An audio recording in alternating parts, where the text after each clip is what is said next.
city of Minneapolis approved a police reform agreement yesterday with the federal government, 4.5 years after the murder of George Floyd.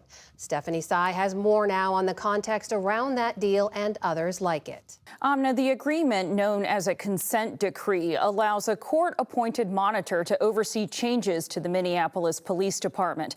Among other directives, it requires officers to intervene when they see a colleague break department rules. If approved by a judge, it would become the 16th such settlement that the Department of Justice is now enforcing with police agencies.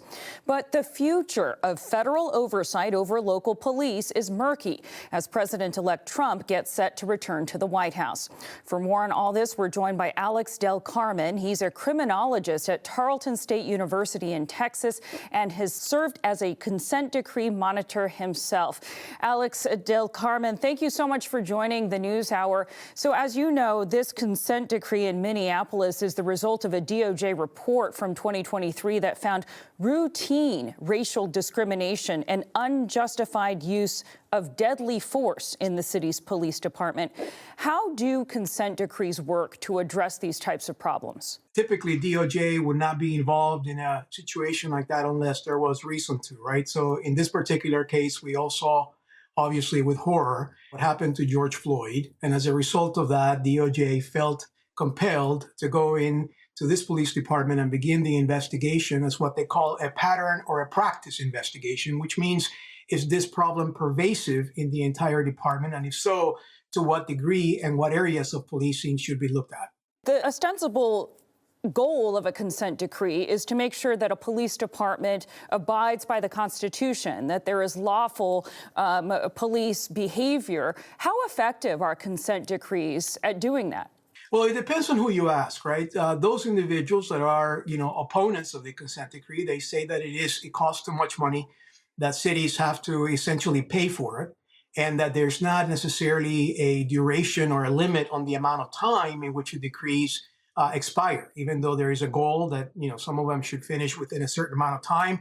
Seldom do we ever see that they finish within that timeline. And others have actually even argued that crime goes up, that the morale of police officers goes way down when these take place. Now, those that actually support the consent decrees conversely say that consent decrees are really important because there are times that the federal government has to intervene in order for a police department to be reformed. And we've seen that throughout the history of our nation, where at times the federal government has had to send federal agents in order for civil rights to be protected.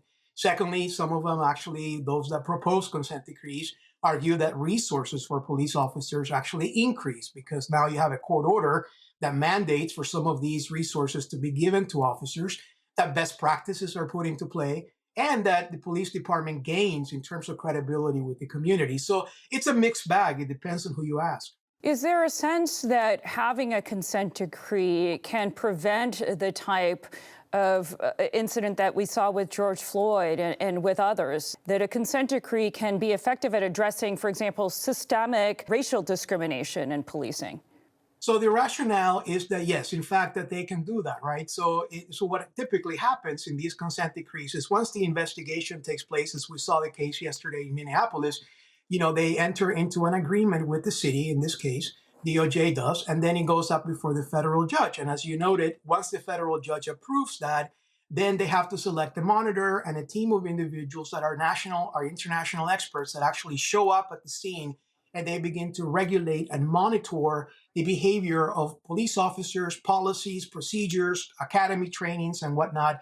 And so in concept, what this does is it sort of changes the culture and the level of expectation of policing that would actually have been in place up to that point. So the idea is that you are going to reform the police department from within, that you are going to affect the culture, and that the outcome is going to be radically different in years to come.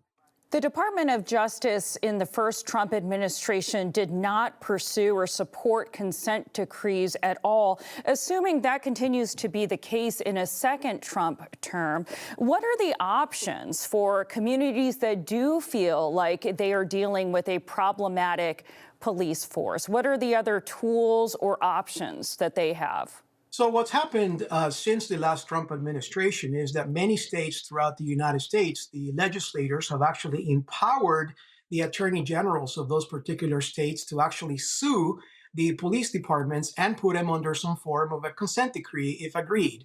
And so what that means is that now you have roughly over 20 states in the US that have attorney generals that have the legislative given power for them to sue local police agencies and enter into an agreement if the agreement actually is substantiated in the court of law. This happened actually in Illinois, where we saw during the first Trump administration that the attorney general of the state of Illinois actually sued the Chicago Police Department, and the US DOJ did not want to enter into that particular case. In fact, they actually filed a motion against it, but yet the federal judge ruled in favor of the attorney general, and a consent decree is in place now, even though the DOJ is not the plaintiff in this particular case. I think we're going to see a little bit more of that in the next 4 years, as it is clear to me that the next administration is going to simply not engage in the practice of consent decrees across the U.S. Alex Del Carmen, a criminologist at Tarleton State University in Texas, thanks so much for joining us with your insights. Thanks for having me.